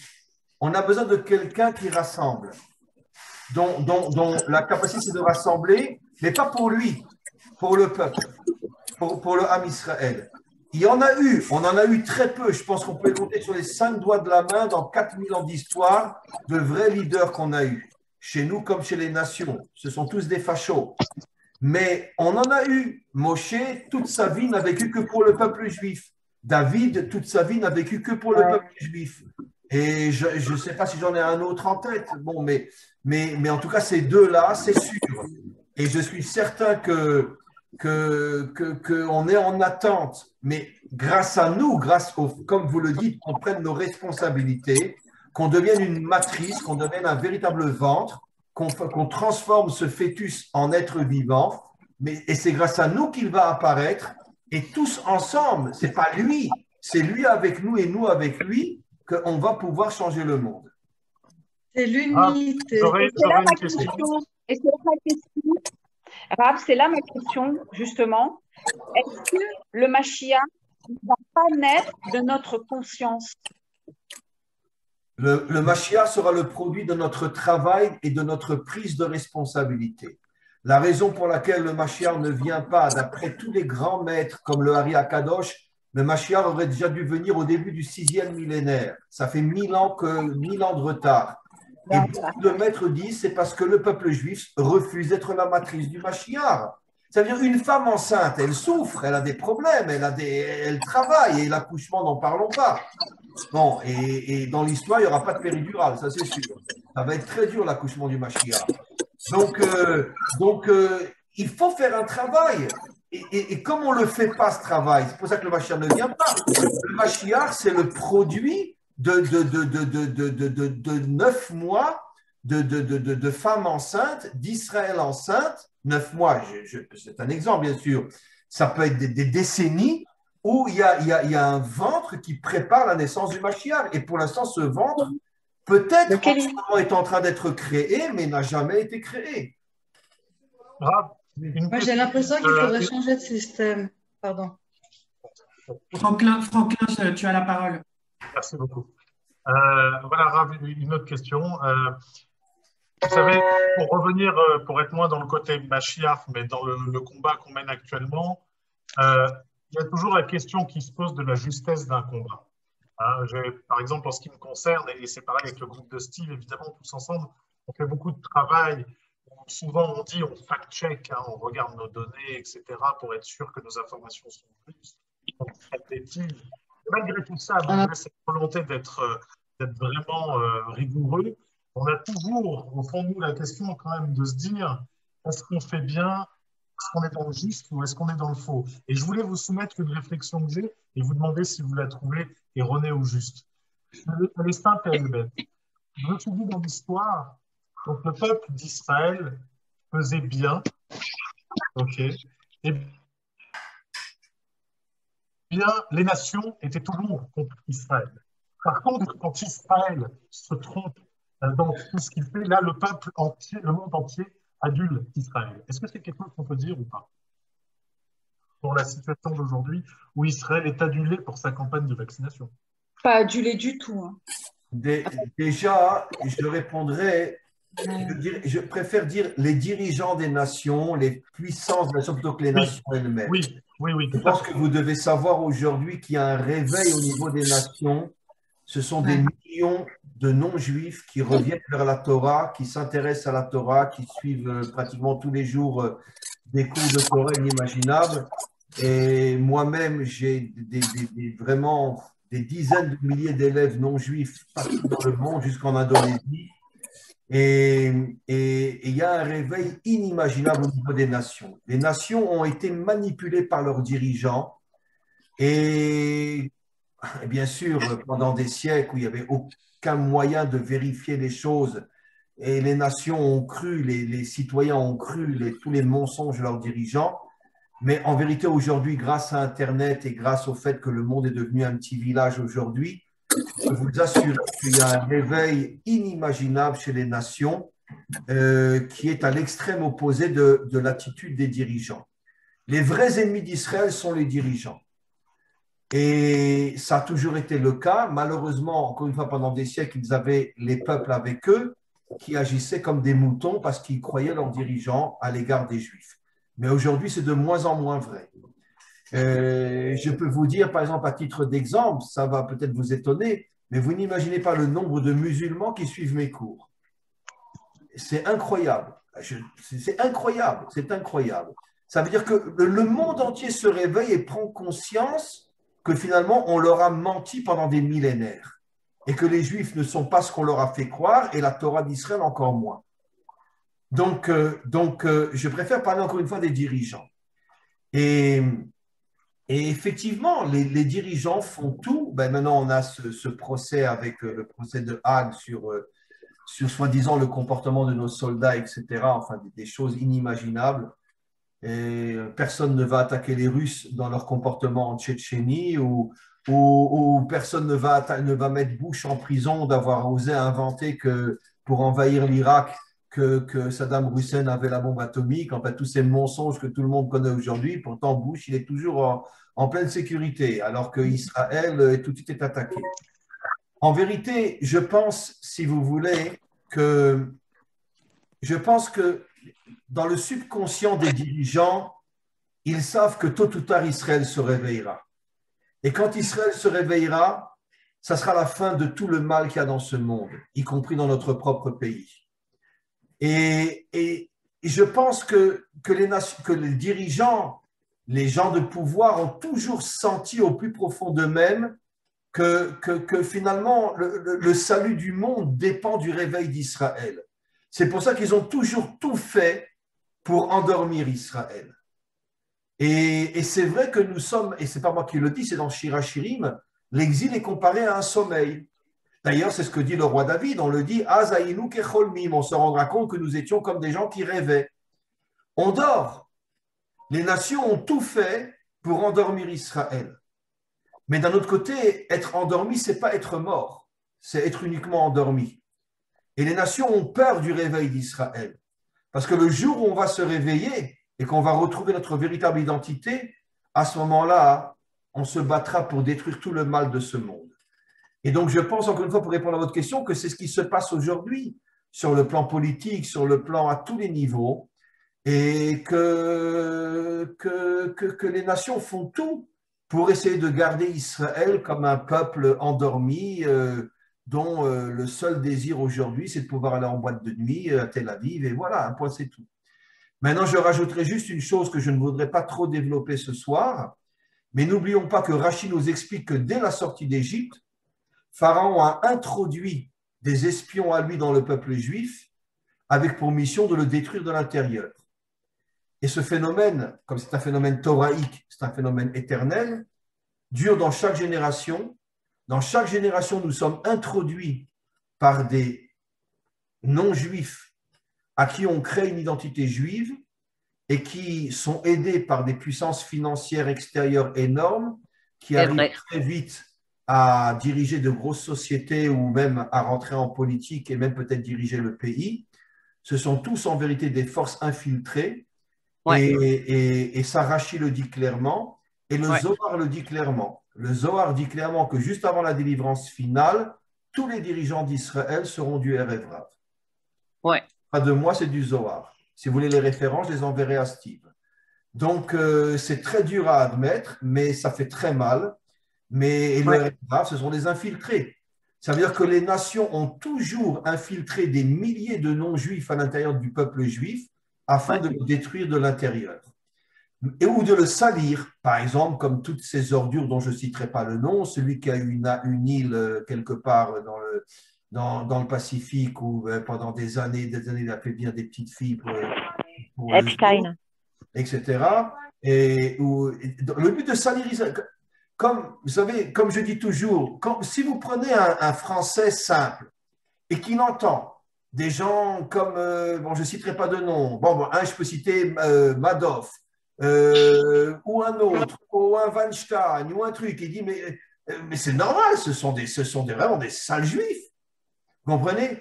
Mais ce qu'eux ne savent pas, c'est que ces gens-là sont des gens qui sont introduits chez nous pour faire des actions visibles et nous salir ou nous détruire. Salir ou détruire. Nous sommes infiltrés par des milliers de non-juifs à qui on a créé une identité juive dans le but de faire des actions qui nous salissent aux yeux du monde. Et c'est comme ça qu'après, on arrive à l'antisémitisme. Vous comprenez? On a une des plus grandes crapules aujourd'hui non-juive qui se fait passer pour un juif qui vit en Amérique. Son nom commence par un S. Il a collaboré avec les nazis pendant la guerre et il a dénoncé des centaines de juifs qu'il a fait arrêter. Aujourd'hui, c'est un multimilliardaire qui est un des hommes les plus puissants de Wall Street, etc. Tout le monde croit que c'est un juif, mais en vérité, c'est un sale nazi qui a été infiltré chez nous et qui se fait passer pour un juif. Alors, maintenant, je comprends que quand un Français ou un Belge entend parler de cet homme dont le nom commence par un S, comme un SS d'ailleurs, et que comment voulez-vous qu'il ne devienne pas antisémite? Je le comprends, moi, le Français. quand on voit de telles ordures qui sont à la tête d'Israël. C'est vrai. Ensuite. Voilà. Mes amis, il est tard. Est-ce que je peux vous demander de mettre fin à la réunion d'aujourd'hui et avec un grand plaisir, si Steve est d'accord, on pourra dans un prochain temps reprendre ce genre de discussion. Oui. C'est vous qui déciderez avec Steve. En tous les cas, je tenais véritablement à terminer l'échange d'aujourd'hui. D'abord, je voudrais m'adresser à Steve et je l'encourage de toutes mes forces, mais vraiment de toutes mes forces, à continuer ce travail de rassemblement de plus en plus de gens dans ce projet-là. Steve, c'est votre mission, c'est véritablement votre shlichut. Je vois que vous avez une très, très grande réussite. Je vois que les gens qui étaient là ce soir sont vraiment des gens vraiment, vraiment bien. Et il faut ramener de plus en plus de monde autour de ce projet. Moi, je suis prêt vraiment à y participer aussi. Et voilà, je voulais vous remercier tous et toutes, tous ceux qui étaient présents, ceux qui ont posé des questions. Et vraiment, vraiment, il faut qu'on continue à se renforcer tous ensemble. Et si c'est possible, on fera dans quelque temps une nouvelle intervention sur la suite de ce sujet ou sur un autre sujet. Ah oui, il y a beaucoup de choses à dire. Avec plaisir. Merci beaucoup, Rab. Merci. Ah oui, on attend avec impatience. Voilà. Merci Rab. Merci beaucoup à vous tous et à vous toutes. Et à très, très, très bientôt. À bientôt. Merci bientôt. Merci. Merci à tous les participants de France et d'Israël. Merci. Et puis merci Steve. Merci. Merci beaucoup. Merci.